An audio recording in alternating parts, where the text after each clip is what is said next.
four dead bodies of Naga brothers who were mercilessly killed by the kuki narco terrorists at Makuya Sang have finally arrived at Tonglang, Tongba.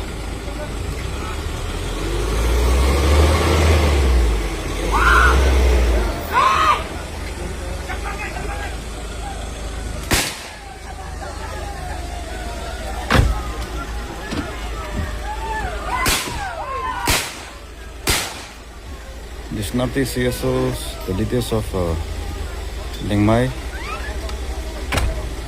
could not retrieve the dead bodies yesterday because the so-called Kuki narco terrorist has stopped us from Waichong. They had denied us from retrieving the dead bodies. And look how the dead bodies is brought here in Tonlang today. With no ambulance, with no help from the government.